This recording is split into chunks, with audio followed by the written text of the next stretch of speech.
Hello மக்களே! 3 unboxing video பார்ப்போமா? First 2 unboxing video பார்க்கல. நான் ப்ரீவியஸ் வீடியோல அப்லோட் பண்ணியிருக்கேன். போய் செக் பண்ணிட்டு வாங்க.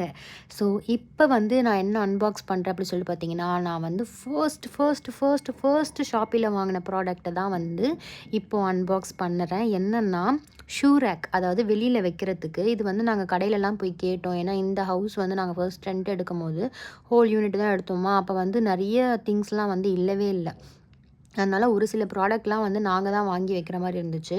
அதில முதல் வந்து ஷூ ரேக் தான். பட் வந்து எங்களோட நெய்பர் அ அவங்க வந்து ஒரு ஷூ ரேக் வாங்கிட்டாங்க. பட் இருந்தாலுமே வந்து 2 பேர் அது 4 பேர் மொத்தம். அதனால பத்தாது அப்படின்றதுனால எங்களுக்கு தனியா போடணும் கொஞ்சமாச்சு அப்படின்னு சொல்லிட்டு இத போட்டேன்.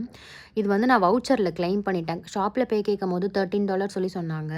சரி ஓகே ஆன்லைன்ல பார்த்தா $6 இருந்துச்சு. சரி நம்மகிட்ட வவுச்சர் இருந்ததுனால நான் வந்து ஆன்லைன்லேயே போட்டுட்டேன் இத.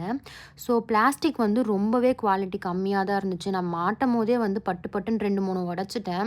ஸோ அதுக்கப்புறம் வந்து இருக்கிறத வச்சு மட்டும் அசெம்பிள் பண்ணி ஸ்ட்ரெயிட்டா நிக்க வச்சிருக்கேன். ஆ ரொம்ப ஒர்த்தான்னு கேட்டா இல்ல. பட் வெளியில வைக்கிறதுக்கு இது ஓகே அப்படின்னு சொல்லிட்டு தான் தோணுச்சு. ஸோ இதுதான் அது. இப்படி தான் நான் அசெம்பிள் பண்ணி நான் வந்து வச்சேன். அதுக்கப்புறம் வெளியிலயும் எடுத்துட்டு போயிட்டு வச்சேன். கரெக்ட்டா ஸ்ட்ராங்கா நின்னுக்குச்சு எவ்வளோ காத்தடிச்சாலும். ஸோ நெக்ஸ்ட் வீடியோல பார்ப்போம். பாய்.